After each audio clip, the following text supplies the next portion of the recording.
be these screws. Not with that one though. With them. And then there's one on the back here. Take that. Now I'm thinking that these, hang on now,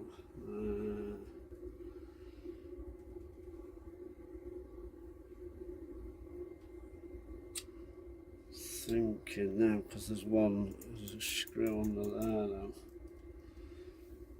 So I'm going to take this screw out here, not with that one though, with that.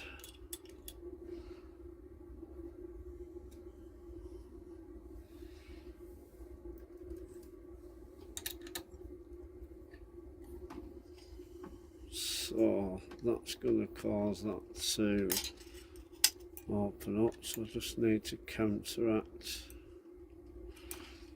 that. It's not the easiest.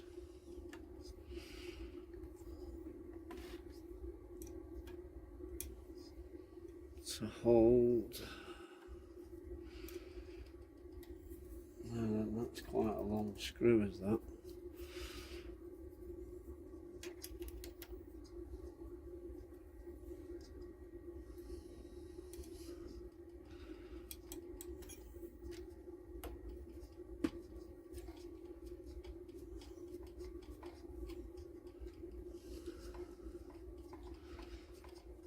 That's not going to come out. Screw is though. So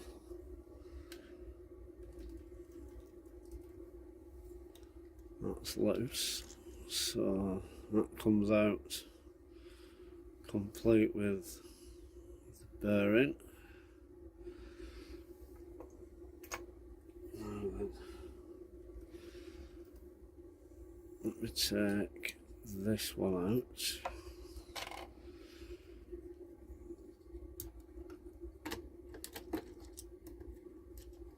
So I'll have to get hold of the mortar with this. Stop the mortar from falling down. Right, so there we go. So I'm going to get rid of all these here, which are off the old one.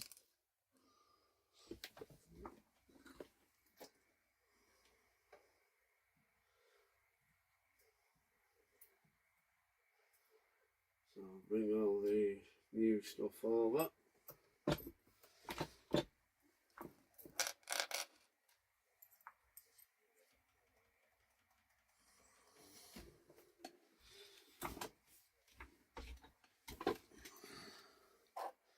Get rid of that for a moment.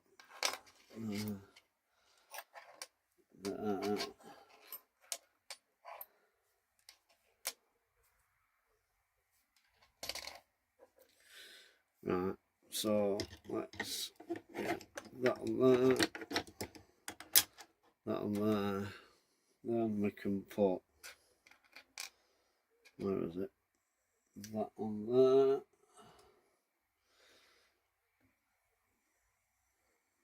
yeah, that's going to be fine there now.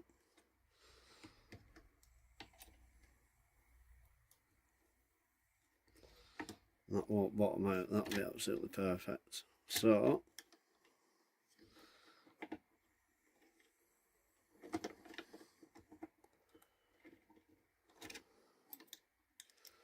put everything loose in for now.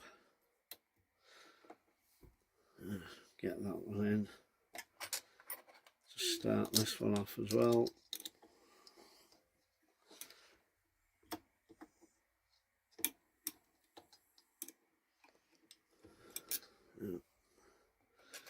Now we can get have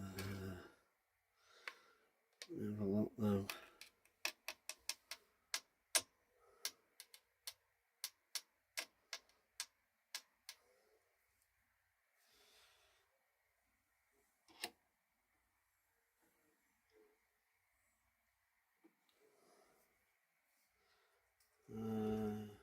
Now then.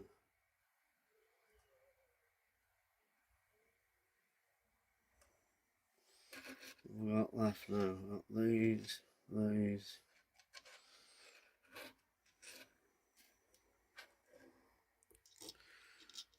So that go in there now. That screw into that, Mick.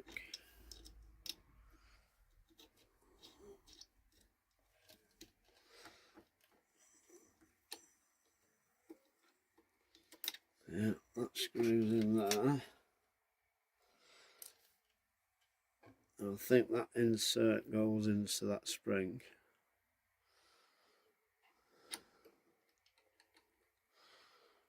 Not sure now, how do I get that? Let's undo that.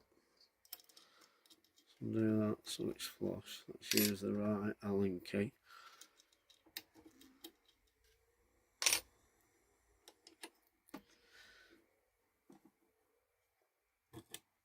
There we go. Use the right Allen key again to get it. Ah, I see. I thought that adjusted it. It does as such. Yeah. That's it. That's fine. Then we can get, oh, I don't know, we just plug it up there, Mick. Get this other screw in, whatever that is.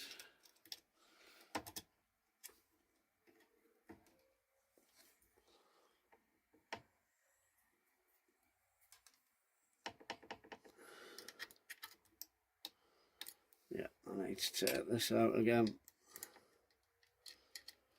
Like I said, there's no instructions on this, you just buy yourself with it. I mean, it's not hard, it's just a matter of doing it methodically, really, which I'm not really doing at the moment.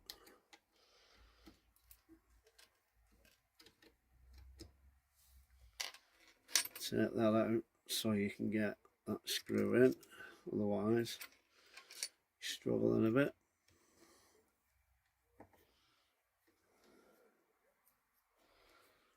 Right, so I'm going to tighten everything up.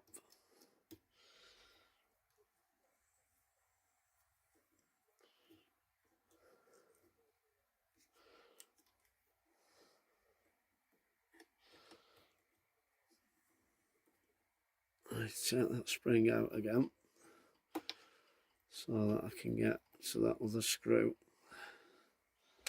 and tighten that up. There we go. So all the screws are tight now. They're all in there, and tight. The only one now that's not tight is this one here, but that doesn't go tight anywhere, that just goes, yeah, it should do.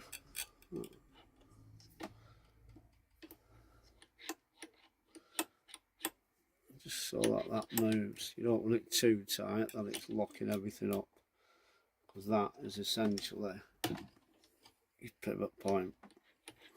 There we go.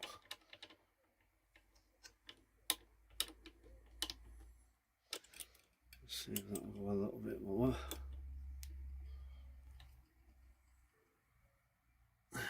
There we go. Right. So I'll try again. That in there. And there. Compress your spring. Once it's in, it's not going to come out. So you've got time nicely just to put that bolt in. Let's see if I get the right Allen key first time. Get in.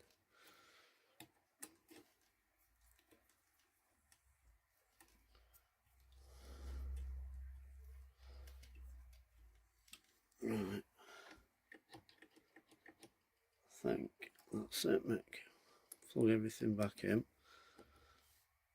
Now they've give this plastic piece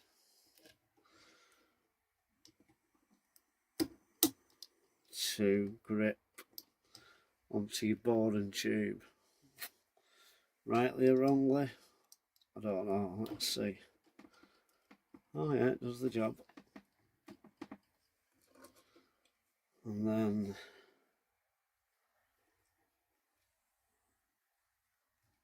you clip to stop it coming off. Alright, okay. Let's try that. Let's clip this off.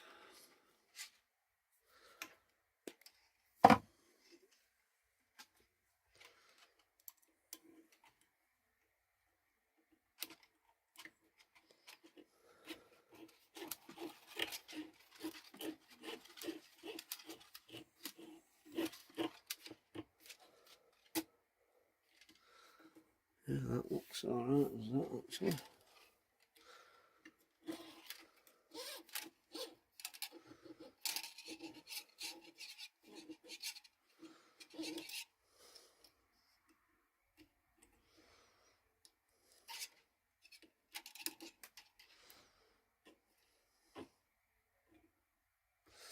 Right, let's try that, see what that's like.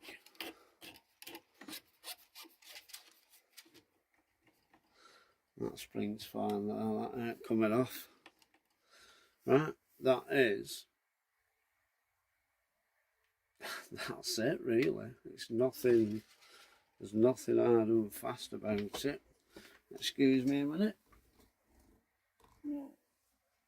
I have got my filament guide here, which I printed out, and I do need another one to be fair.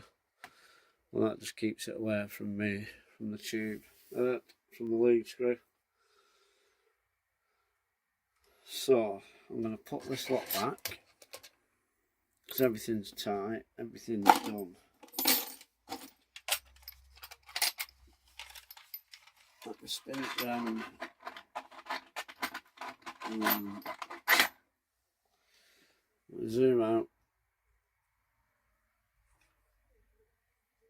Excuse the mess of my bench at the minute. So let's spin it back round.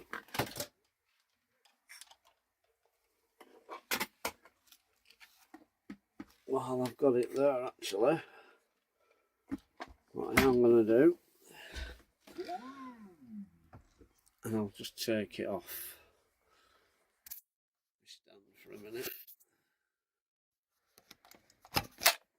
So this power lead that goes from your power pack down into the depths and then into your circuit board and plumbs in. It's just loose, it's just all loose and it's got a chance of getting caught up. So what I've done, I've just 3D printed some clips, and apparently they're just ideal for this application because we're a little bit deeper than others because the cables are a bit thicker. So I'm trying to do this one-handed.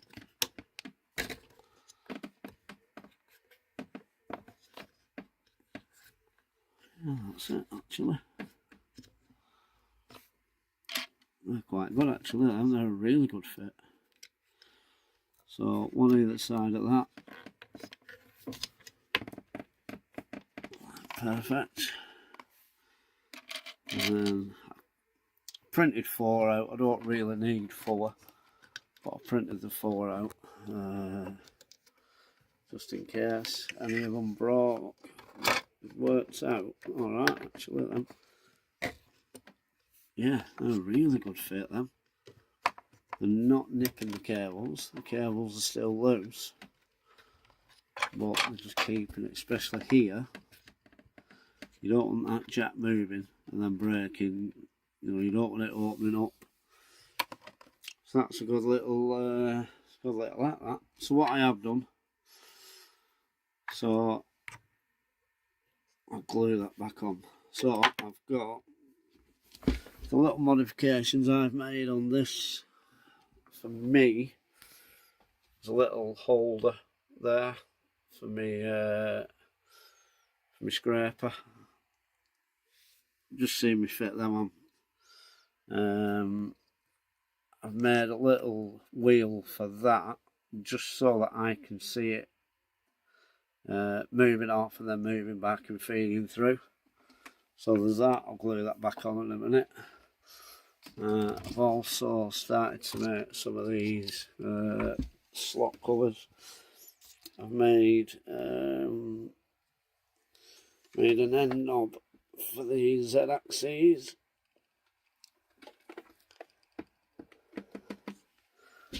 I'll make sure that I haven't got anything. That's the only thing. The cable management here is horrendous, and that's from stock as well. So yeah, I've got these as well. Slot covers there, which do look quite good, the contrast. I've made a little tool drawer for underneath the screen. I've also made a little drawer here, just for all little bits, but I'm going to tidy all this lot up shortly. A couple of screws there. I've made a fan cover because filament does get in there. The reason that I put these covers on here is because filament kept getting in there, so that would just do me head in. I made a cover for behind there, you can't see because it's black, but that just hides your ribbon cable for your screen. Yeah, the other upgrades I've done is I've put beefier springs on the leveling system and new adjuster knobs as well. So I've done them on all four. What else have I done? I've got a little filament guide here because it was getting close to the lead screw, so I'll put the filament guide on this side. What I should have done really was just turn that round. But then that, anyway, so yeah, I've done that. What else have I done? I've done a guard for that. It quietens it down a little bit. Now the problem that I had from stock, which I didn't realise until, I don't know, probably a couple of weeks in, is I had play on my Z-axes here. I had play on there and it was fine over here, but on this side I was having like a little bit of movement up and down, a little bit of flex. What I found out is this bolt here, that's on an eccentric cam. So I released that a little bit and then I tightened that up, and then that made this, that pushed that against there, and it just tightened it all up so that I had no play in there. So once I'd figured that out, I then had to go on the adjuster knob, which is under here, that one there, that's got an eccentric cam on it. That took all the play out of there. And also as well, under your bed, on this side, I don't know if you can see that there. Oops. But you've got an adjuster under there as well. So I tightened all them out, and then that just improved the print so much. It was unbelievable. I'm still having problems at the minute adhering to the bed, but I'm just playing around with settings at the minute. Some prints do, some prints don't. That's why I've started to print these out, basically because I need them. These are going to be, it's like a chain guard over all your cables. So what I'll do now, I'll plug it back in. Let me, oh God, let me plug it back in. There we go, switch her on. I don't want to call it her. It's quite stubborn, so I'm going to call it a he for the minute. So let's have a look. Let's turn this light off.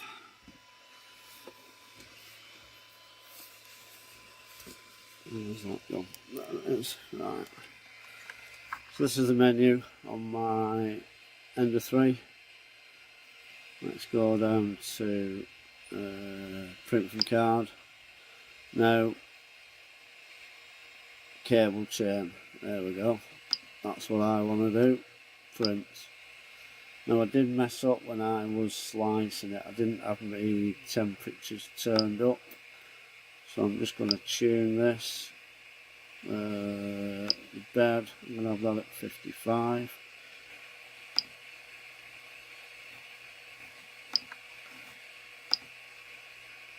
So yeah, that should then heat up. The only thing that narks me really about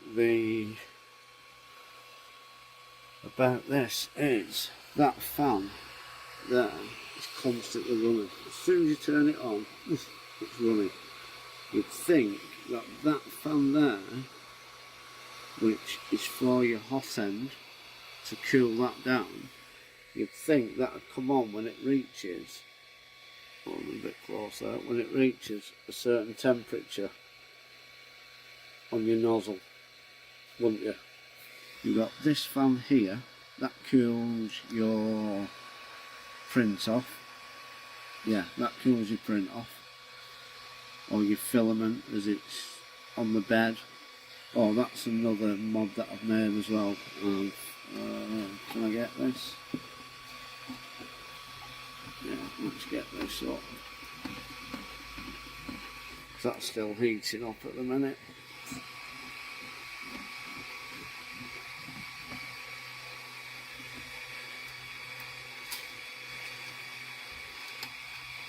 You'll be able to see that. Get it a bit more.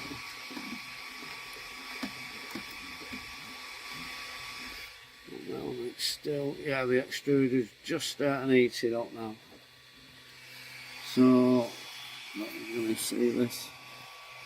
I don't know what you can see and what you can't see there, but I've put a fan guard which gets from this fan here, it blows it down here, and then it goes up under the nozzle and it goes round. That's not a bad little mod, to be honest. So everything's in, is it? Yeah, the extruder's in, that's in. Now I've got a CR touch on here. I'm having issues with it at the minute, but as soon as I've got that sorted, I'll get that up and running. The issues that I'm having is, anyway, I won't go into that at the minute, but yeah, I'm having issues with it. What I'm going to do, so I need to just fine tune my nozzle. I'm going to get that to 215.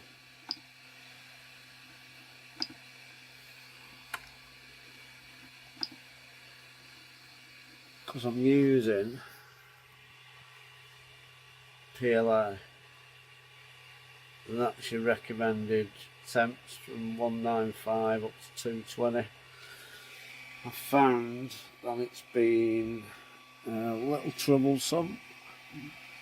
Let's get that back down so it's closer when it gets there and it prints.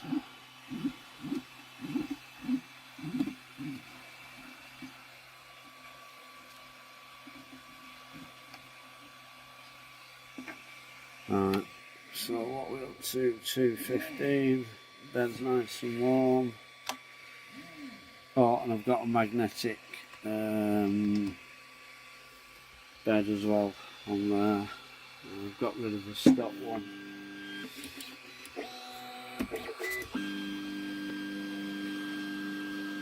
I'm just going off on this extruder here, it's not running yet, but it will do shortly.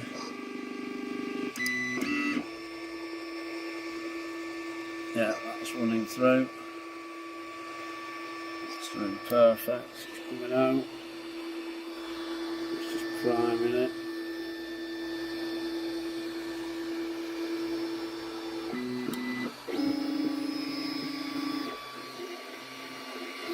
So what I'm doing is one of these links, there's 3 together there, so I'm just doing one of them on its own. You can see I'm just struggling sticking in places, and I don't know why that is.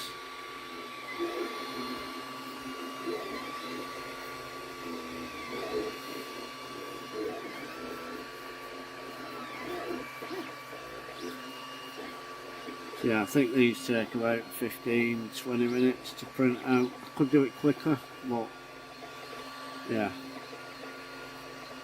So yeah, I'll leave that to print, and then I'll start making a few of them, and then I can get a nice cable tray going there, which will bend and twist and do whatever it needs to do. That'll look alright, I think, that in red. I mean, it says red, but it's more of an orange. So anyway, so yeah, that's an upgrade on the extruder. So let's see how that performs over the next few weeks.